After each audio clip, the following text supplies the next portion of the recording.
Okay, I just wanted to do a little update on this bed. I did a little experiment with dig or no dig for this potato bed. This is the dug part.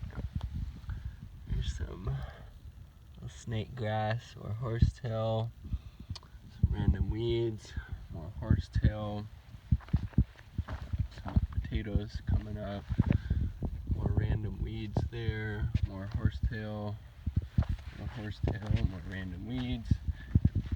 And so that's the dug part. Like I said, I just dug it out with the pitchfork and shovel, loosened up the soil a bit.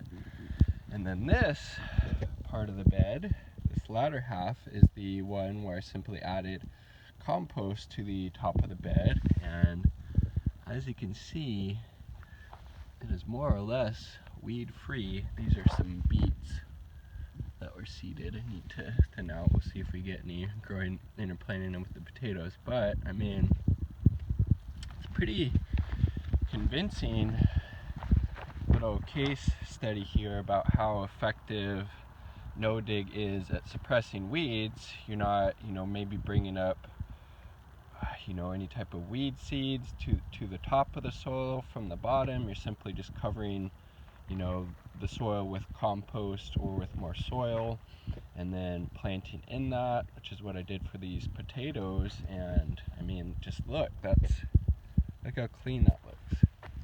I basically, there's nothing. This was seeded out with radishes. Some of those are still there, but and then this, just look at all that. These are all weeds, potatoes, a little bit of beets here, but the difference is pretty apparent. So I'm definitely gonna start using more of this no dig in the future, because having less weeds in your garden is obviously good for a lot of reasons.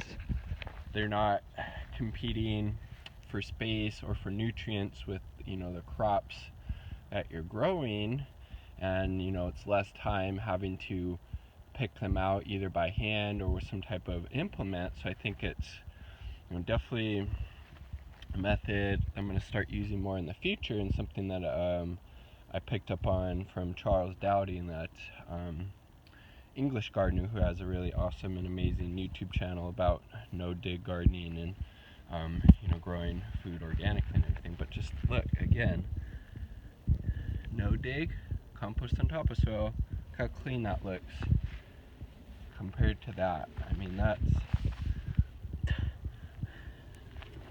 It's pretty convincing to me. I'd love to hear thoughts about your experiences using a no dig method for growing food. Peace, much love.